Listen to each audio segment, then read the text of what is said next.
지난 한 6주 동안이죠. 6주 정도 우리가 두아디라 교회에 대해서 함께 면밀히 나누어 보았습니다. 오늘은 이제 이 두아디라 교회에 대한 내용 중에 마지막 부분 함께 나누고 다음 교회인 사대 교회로 넘어가려고 합니다. 거기에 앞서서 우리가 말씀 한번 읽어보겠습니다. 계시록 2장 19절입니다. 자, 충분히 설명드렸던 구절이기도 한데 같이 한번 읽어볼게요. 시작. 내가 내 사업과 사랑과 믿음과 섬김과 인내를 아노니 내 나중 행위가 처음 것보다 많도다. 자, 두아디라 교회를 설명하면서 이 부분을 면밀히 설명드렸어요. 여기 핵심이 담겨 있습니다. 그러니까 여기서 말하는 5가지 사업과 사랑과 믿음과 섬김과 인내는 좀 다르게 표현되어 있다고 말씀드렸죠. 맨 앞에 있는 사업이라는 단어가 이게 헬라어로 엘곤이란 말입니다. 엘곤. 이게 일, 행위, 사업인데 이 단어가 복수로 기록되어 있어요. 그리고 그 뒤에 있는 사랑과 믿음과 섬김과 인내는 단수로 기록되어 있어요. 그러니까 이 앞에 있는 사업이 뒤에 있는 4가지 모습을 품고 있는 모습이라고 말씀드렸습니다. 그러니까 두아디라 교회는 5가지 모습이 아니라 4가지 모습이 있었던 거예요. 어떤 모습이죠? 사랑과 믿음과 섬김과 인내가 많았던 교회였습니다. 그런데 이 사랑과 믿음과 섬김과 인내를 제가 2가지로 요약했죠. 무엇으로 말씀드렸습니까? 사랑의 섬김과 믿음의 인내라고 말씀드렸어요. 그러니까 사랑으로 섬김이 많았던 교회였고 믿음으로 잘 인내하고 있는 박해와 그 어려운 환경 가운데 잘 인내하고 있던 교회였습니다. 이것을 신학자들이 성경의 큰 주제인 하나님 사랑, 이웃 사랑으로 그렇게 나누어 놓고 풀어볼 수 있다고 말씀드렸어요. 그래서 제가 두아디라 교회는 무엇이 많은 교회였다? 하나님 사랑, 이웃 사랑이 많은 교회였다. 그리고 여러분 여기서 더 들어오셔야 됩니다. 하나님 사랑, 이웃 사랑의 핵심은 무엇이라고 말씀드렸어요? 예수 그리스도다. 이것을 보셔야 돼요. 우리가 하나님을 어떻게 사랑할 수 있습니까? 이 땅에 많은 사람들이 하나님을 사랑할 수 있는 유일한 길, 바로 예수 그리스도예요. 그리스도가 없이 하나님을 사랑할 수 없습니다. 그리스도가 없이 하나님을 예배할 수가 없다고요. 그래서 예수 그리스도를 믿는 믿음, 그 믿음이 하나님을 사랑할 수 있는 유일한 길이에요. 또 이웃을 사랑할 수 있는 그 유일한 길도 뭐라고요? 예수 그리스도라고요. 단순히 이웃을 섬기는 것이 아니라 예수를 믿는 믿음 가운데에서 내 이웃을 사랑하는 것, 예수를 믿는 믿음의 프리즘으로 내 이웃을 바라보는 것. 그래서 그 사람들이 누구를 사랑할 수 있다고요? 원수까지 사랑할 수 있다고요. 세상의 방법이 아니라고요. 오직 그 안에 있는 예수의 형상을 바라보는 자들만이, 내 원수에게도 있는 하나님의 형상과 예수 그리스도의 십자가의 구원을 바라보는 자들만이 그 원수를 위해서 뭐 할 수 있다고요? 사랑할 수 있다고. 그를 위해서 주님, 저 사람이 믿지만 그러나 저 사람을 위해서 기도합니다. 저 사람도 하나님의 피조물이셨네요. 저 사람도 예수님께서 그렇게 구원시킬 그 구원받을 백성이네요. 나는 싫지만, 나는 용서가 안 되지만 그리스도를 믿는 믿음 가운데서 예수님 때문에 내가 저를 위해서, 구원을 위해서, 저 사람의 복을 위해서 내가 기도합니다라고 기도해 주는 것, 그게 원수 사랑이라고요. 기독교만이 할 수 있는 거라고 말씀드렸습니다.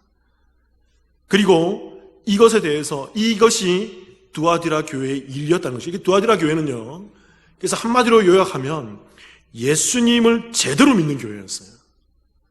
물론 거기서 배교하고 그 이세벨의 영향 가운데 다른 길로 가는 사람들도 있었지만 그 안에 남아있는 자들, 제대로 믿는 자들, 진짜 믿는 자들, 그들이 예수 그리스도를 믿는 믿음 안에서 하나님 사랑, 이웃 사랑을 제대로 실천할 수 있었던 그런 교회였다고요. 이것에 대해서 제가 조금 더 설명드리겠습니다. 요한복음 6장 28절, 29절 보세요. 제가 읽어볼게요. 28절. 그들이 묻되 우리가 어떻게 하여야 하나님의 일을 하오리이까? 그러니까 그들이 질문하는 거죠. 우리가, 이들이 누구냐면 오병이어, 지난주에 나눴던 오병이어 사건들이 그 수많은 무리들입니다. 껍데기 신자들이요. 다 도망갔던 사람들. 그 떡과 고기만 바라고 예수님이 영생을 얘기하자, 영생이 무엇인지 모르면 다 도망갔던 그 사람들이죠. 그 사람들이 묻는 것입니다. 주님, 우리가 어떻게 해야 하나님의 일을 할 수 있습니까? 하나님의 사업을 할 수 있습니까? 그때 29절 같이 한번 읽어볼게요. 시작. 예수께서 대답하여 이르시되 하나님께서 보내신 이를 믿는 것이 하나님의 일이니라 하시니. 여기서 말하고 있는 이 하나님의 일, 이 일이 헬라어로 이게 엘곤이에요. 엘곤. 아까 두아디라 교회에 있던 그 사업, 그 단어와 헬라어 같은 단어입니다. 이게 일, 행위, 사업을 얘기한다고요. 하나님의 일이라고요. 근데 하나님의 일은 뭐라고 설명하고 있습니까? 29절 다시 띄워보세요.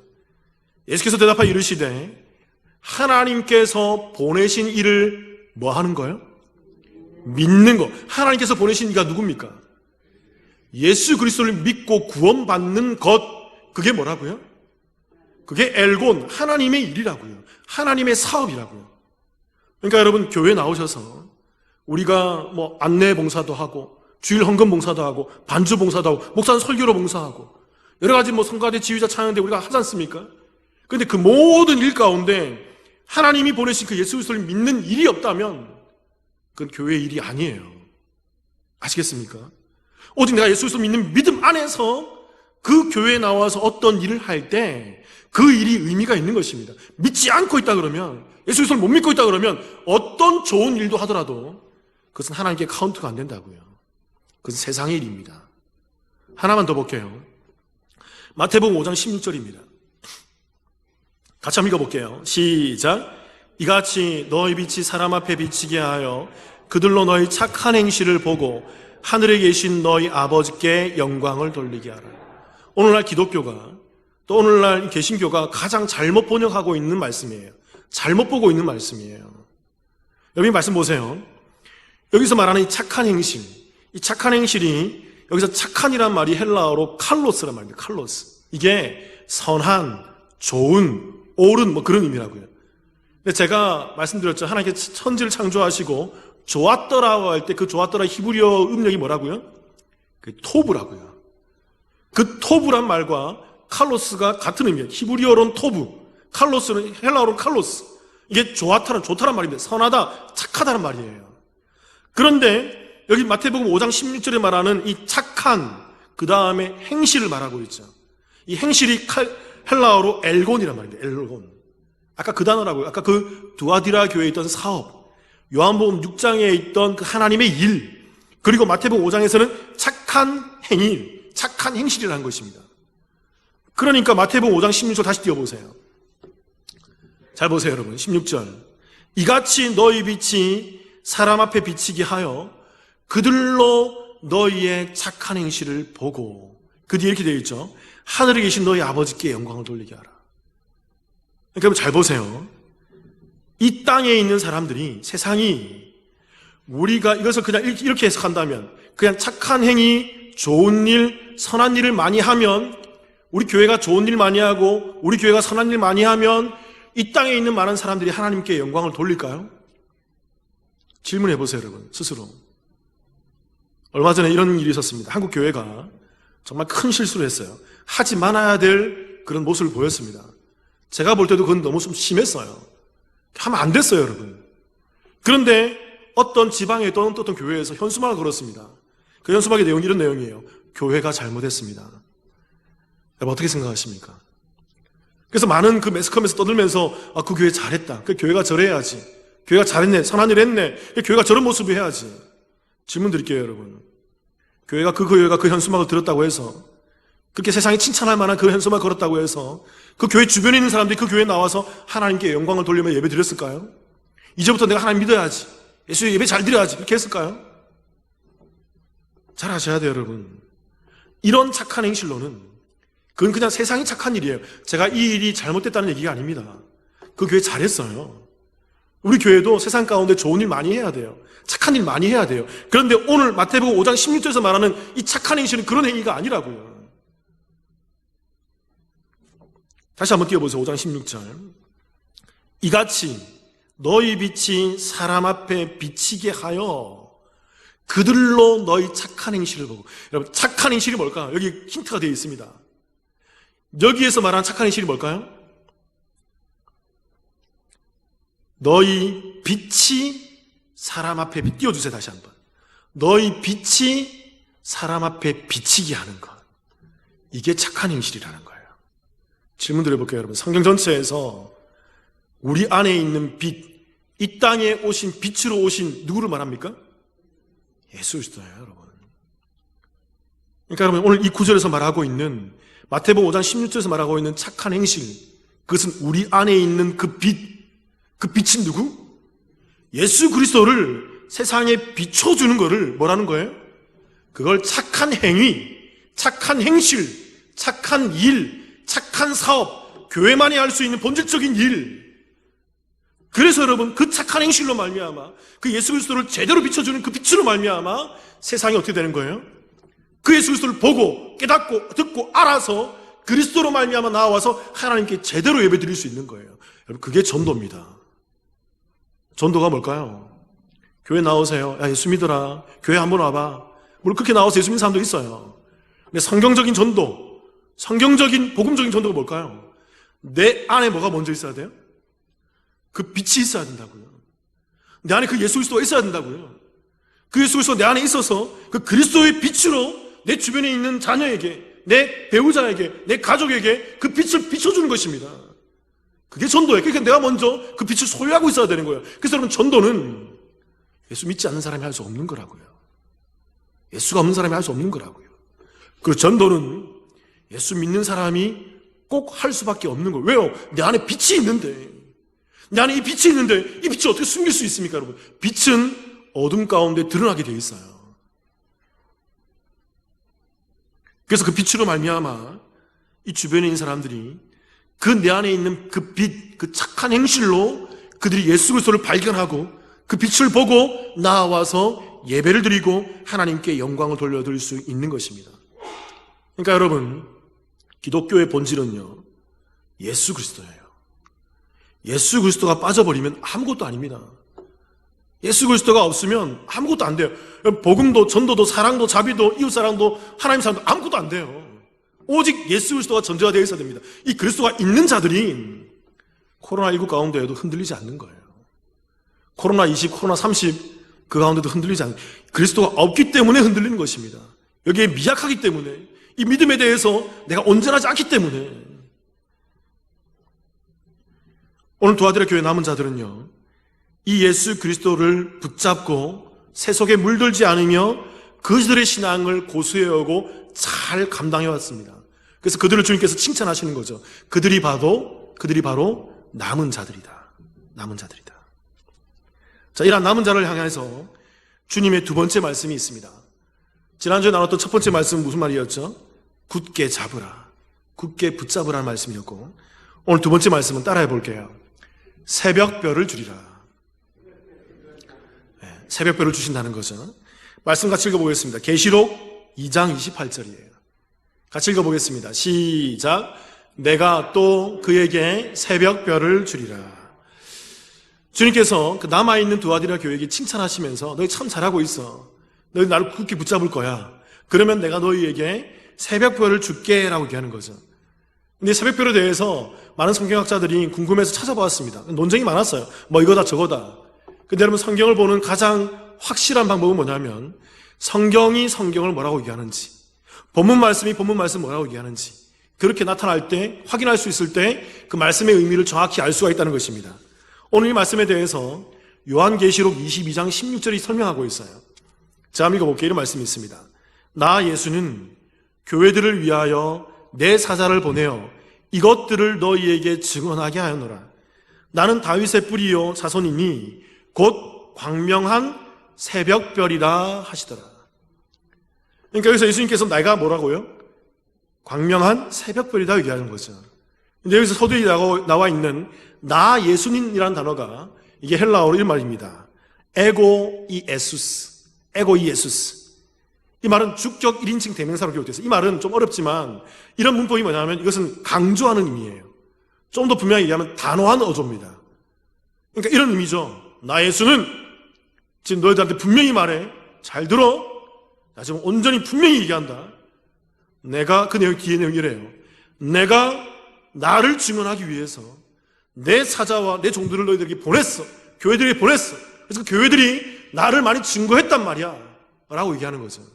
그래서 이 땅 가운데 선지자들이 많이 왔고 주의 제자들이 사도들이 와서 주의 말씀을 증거했던 것입니다. 근데 그 말씀이 오직 누구만을 증거했을까요? 예수 그리스도만을. 예수 그리스도만을 증거했다는 거죠. 그래서 예수께서 얘기하는 거예요. 나는 다윗의 뿌리요 자손이니 내가 곧 그 광명한 새벽별이야 라고 얘기한다고요. 그리고 오늘 이 요한계시록 누가 기록했을까요? 사도 요한이 기록했잖아요. 사도 요한도 계시록을 기록하면서 오직 누구만을 증거할까요? 예수 그리스도만을 증거한다고요. 그러니까 여러분 요한계시록은요 어떤 신비한 책이나 어떤 알지 못하는 또 뭐 여러 가지 뭐 예언의 책이나 그런 책이 아니라 요한계시록은 오직 누구만 나타내고 있을까요? 이 요한계시록에서 이단의 교주를 떠올리면 안 된다고요. 이 요한계시록에서 요즘에나 이해되는 베리칩이나 바코드나 컴퓨터나 뭐 그런 이상한 그런 것들 떠올리면 안 된다고요, 여러분. 오직 이 요한계시록에서 누구만을 발견할 수 있어야 돼요? 예수 그리스도만을 발견할 수 있어야 돼요. 그 주님께서 오늘 계시록 22장 16절에서 얘기하는 것입니다. 내가 바로 광명한 새벽별이다. 주님이 누구다? 새벽별이다. 새벽별이 누구다? 예수 그리스도이다. 그럼 질문 드려볼게요, 여러분. 왜 예수님이 자신을 새벽별이라고 말씀할까요? 새벽별에 대해서 잘 아십니까? 새벽별은요, 말 그대로 언제 뜨는 별일까요? 새벽에 뜨는 별이죠. 근데 이 말하는 이 새벽별은 어떤 별이냐면 어둠이 가장 깊게 드리워졌을 때, 그 어둠이 가장 깊게 드리워졌을 때, 가장 짙을 때, 그때 뜨는 별이 새벽별이에요. 그러니까 여러분, 어둠이 가장 깊었을 때 그때 뜨는 새벽별이 뜨는데 그때 뭐가 시작될까요? 그때부터 여명이 시작되는 거예요. 아시겠습니까? 그러니까 이 새벽별은 끝날 것 같지 않는 그 어둠 가운데에서 그 새벽별이 딱 뜸으로 말미암아 뭘 소망할 수 있죠? 어둠 가운데 이제 뭐가 밝아진다? 아침이 밝아온다. 이제 빛이 나는 아침이 밝아온다. 그 기점 가운데 뜨는 별이 새벽별인 거예요. 자, 새벽 기도 때마다 나와서 새벽에 일찍 나오고 볼 때마다 달 옆에 떠 있는 금성 떠 있잖아요. 그게 새벽별이란 말이에요. 그 별을 볼 때마다 제가 뭘 소망하는 줄 아세요? 이 말씀을 떠올려요. 아, 새벽별이 오늘도 떠올랐구나. 너무 이쁘게 찬란히 빛나, 반짝반짝 빛나요, 여러분. 보신 분 있으십니까? 자, 그걸 보면서 제가 예수 그리스도를 소망하게 된다고요. 주님, 이제 날이 저물고 이제 아침이 밝아오네요. 이렇게 기도하면서 나오고 5분 동안 오늘 새벽에도 우리 주의 성도님들이 교회에 나와서 함께 말씀을 나눌 텐데 말씀 가운데 예수 그리스도를 소망을 삼게 해 주옵소서. 오직 그리스도로 말미암아 이들이 새벽에 힘을 받고 힘을 얻게 해 주옵소서. 그 소망 가운데 제가 새벽에 나온다고요, 여러분. 그러니까 여러분, 새벽별은 따라해 볼게요. 새벽별이 뭘 지칭하는지 따라해 볼게요. 새벽별은 소망이다. 그러니까 여러분, 예수 그리스도가 이 땅의 유일한 뭐라는 것입니까? 소망이라는 거예요. 이제 이 땅에 어둠이 걷히고 이 땅에 칠흑 같은 그 어둠이 걷히고 이제 광명한 그 아침이 밝아오는 거야. 만족감이 없는 이 땅 가운데에서 예수 그리스도로 말미암아 이 땅에 그 찬란한 빛이 빛나면서 이 땅에 만족이 있는 거야. 이 땅에 참 은혜가 있는 거야. 그 기점 가운데 뜨는 것이 바로 새벽별이라는 것입니다. 그러니까 여러분, 우리가 이 땅을 살아갈 때, 우리가 이 땅을 살아가면서 참으로 힘들잖아요, 여러분. 어렵잖아요. 코로나19 때문에 소망이 없는 상황 가운데 있잖아요. 이러한 상황 가운데 우리가 오직 누구를 붙들어야 되는 것이죠? 무엇이신 예수 그리스도? 새벽별인 그 예수 그리스도. 빛나지 않는, 정말 어둠 가운데에서 어디서 소망을 찾을 수 없는 그런 현실 가운데에서 새벽별을 바라보면서, 그 빛나는 예수를 바라보면서 주님, 이제 곧 오시겠네요. 주님, 이제 내 가운데 하나님께서 역사하시겠네요. 그 주님을 소망하면서 이 땅 가운데에서 살아가는 것이 바로 새벽별을 주리라는 그 말씀을 받은 자들의 모습이라는 것이죠. 사랑하는 성도 여러분, 질문 하나 드려볼게요. 여러분, 새벽별을 소유하고 계십니까? 여러분 마음 가운데 새벽별이 있으신가요? 여러분 현실 가운데 무엇이 어렵습니까? 무엇 때문에 고통스러워하나요? 무엇 때문에 괴로워하나요? 때로는 무엇 때문에 절망하고 있나요? 무엇이 두려우십니까? 이 세상 가운데 유일한 소망은요, 코로나19를 완치시켜주는 그 백신이 아니에요. 그 백신이 나타나더라도 코로나20, 코로나30 또 창궐 할 겁니다, 여러분. 계속적으로. 그때마다 백신이 나온다고 소망이 아니에요, 여러분. 이 세상의 유일한 소망이 뭘까요? 새벽별이신 누구? 예수 그리스도예요, 여러분. 우리는 이 땅을 태어나서 우리가 나이 들어서 살다가 죽습니다. 자, 지난주 말씀드렸지만 짧은 인생이에요. 짧은 인생. 길지 않습니다. 우리는 죽게 될 거예요. 그 죽음 너머에 뭐가 있습니까? 천국과 지옥이 있는 거예요. 영생이 있는 거예요. 그 예수 그리스도를 소망한 자들이, 그 새벽별을 품고 있는 자들이 이 땅에서도 살고 하나님과 함께 그래서 은혜를 누리고, 그리고 저 하늘에 가서도 하나님과 함께 그 소망의 별로 그 하늘에서 영원을 살게 될 것입니다. 자, 한 가지 얘기 드릴게요, 여러분. 우리 예수 그리스도가 우리의 유일한 소망이신데 이 그리스도가 없는 자들이 어떻습니까? 이 세상 가운데 물질을 추구하고 이 세상 가운데 학벌을 추구하고 이 세상 가운데 여러 가지 세상의 만족을 추구하고 있지만 그 가운데서 어떻게 하는 거죠? 만족을 누릴 수 없는 거예요. 자꾸 조금만 더. 미국의 아주 유명한 그 경제인이 이렇게 고백했다는 거죠. 한 신문기자가 그 사람에게 물었다는 것입니다.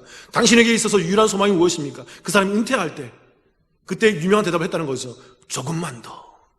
수십조의 재물이 있는데 수백조의 물질이 있는데도 그 물질이 자기를 채워주지 않더라는 것입니다. 조금만 더.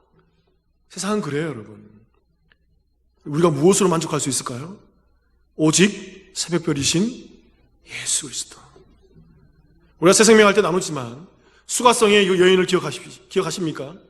수가성의 그 우물가의 여인이 그 우물 가운데 나와서 어떤 모습으로 나와 있죠?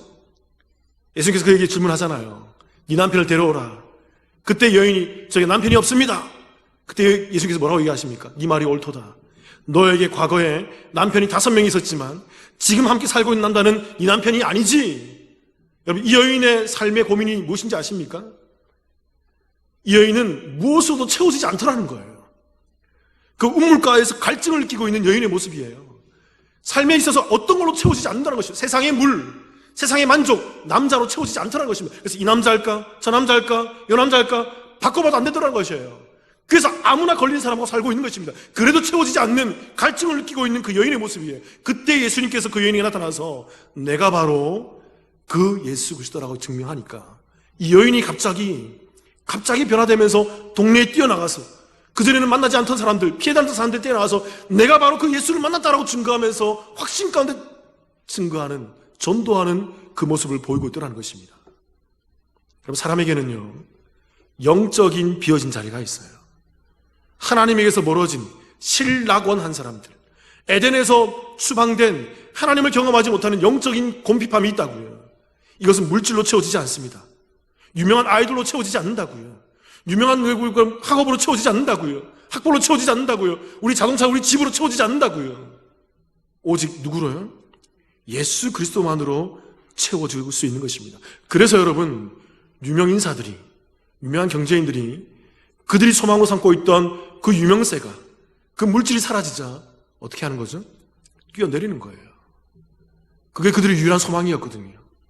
그게 그들의 유일한 희망이었거든요. 그게 끊어지자 절망이 되는 것입니다. 낙담이 되는 것입니다. 그리스도가 없기에.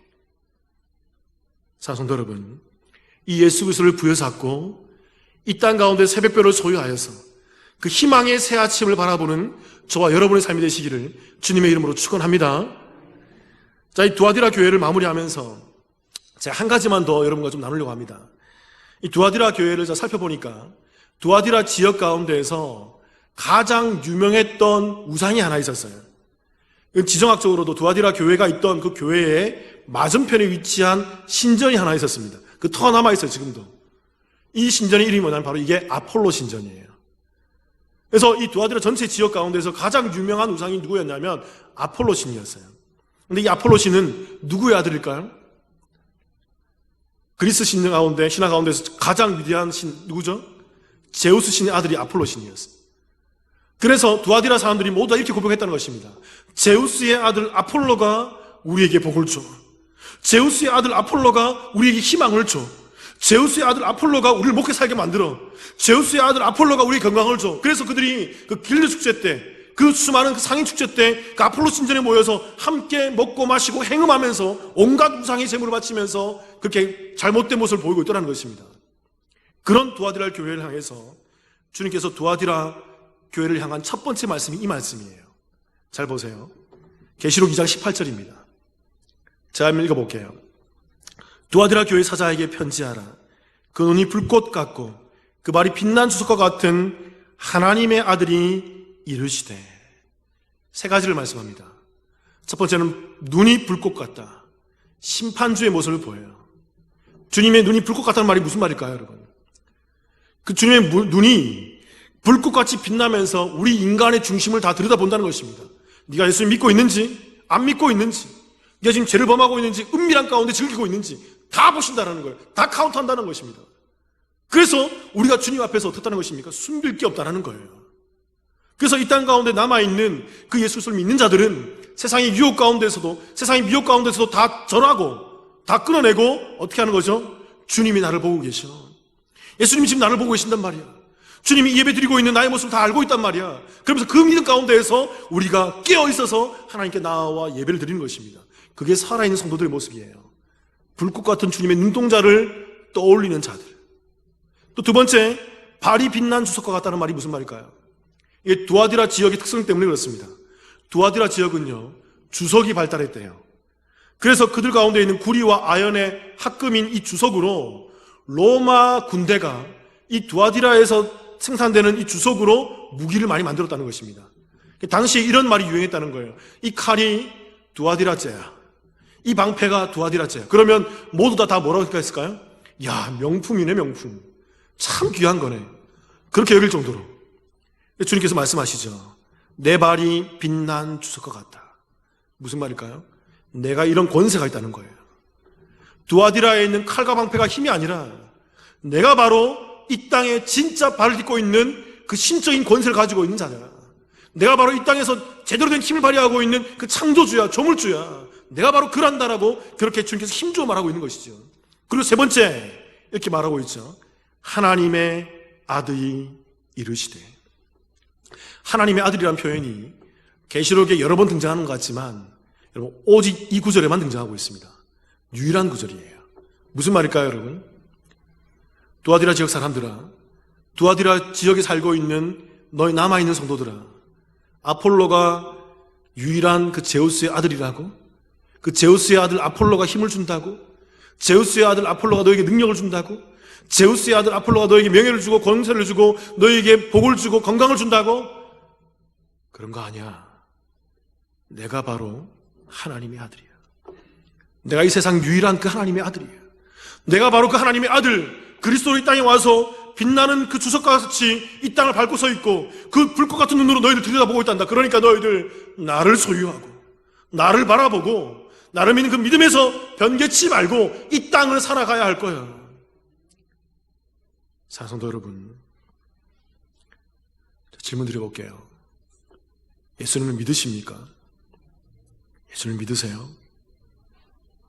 제가 어저께 좀 가슴 아픈 일이 있었습니다.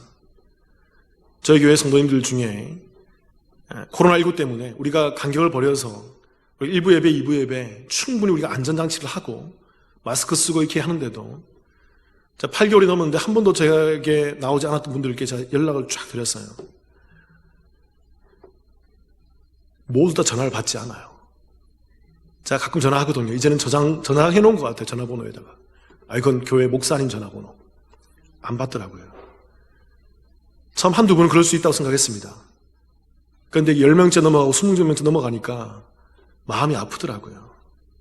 이분들이 이제 다 교회를 등졌구나. 이분들이 다 교회를 등졌구나. 그전에는 왜 교회에 나왔지? 코로나19가 창궐하기 전에는 교회에 잘 나왔던 분들이 코로나19 때문에 교회에 나오지 않고 예배를 드리지 않는 모습. 그래서 목사로서 많이 가슴 아팠어요. 제가 이렇게 기도했습니다. 하나님께. 하나님, 저는 이분들이 교회에 나오는 것에 만족하지 않겠습니다. 이분들이 교회에 나와서 예배드리는 게 만족하지 않겠습니다. 하나님, 기도합니다. 중보합니다. 이분들이 예수 그리스도를 만날 수 있게 해달라고. 교회에 앉아있는 게 중요한 게 아니고 전화를 받는 게 중요한 게 아니고 하나님, 이분들이 예수 그리스도를 만나게 해 주옵소서. 그래서 그들이 드려지는 그 자리가 어디든들, 그래서 영상 예배를 드린다고 하면, 예수 그리스도를 믿는 믿음 안에서 영상 예배 드린다면 얼마든지 오케이, 그럴 수 있어요. 너무 좋아요. 그럼 괜찮아요. 근데 그리스도가 없이 살아가는 그들의 모습이 자꾸 떠올려지니까 목회자로서 가슴이 아파요. 사랑하는 성도 여러분, 예수 그리스도를 믿고 소유하시고 이 땅을 살아가시는 저와 여러분이 되시기를 주님의 이름으로 축원합니다. 여러분의 가정이, 여러분의 자녀가, 배우자가, 함께하고 있는 모든 성도들이 이 그리스도를 믿음으로 소유해서 새벽별을 받아서 이 암울한 이 세상 가운데에서 그 예수 그리스도로 교회에 나와서 예배드리고, 때로는 현장에서, 때로는 방송에서, 때로는 집에서 예배 드리면서 신실한 믿음을 이 땅 가운데 유지하면서 이 땅을 감당하시는 그런 은혜가 있으시기를 주님의 이름으로 축원합니다.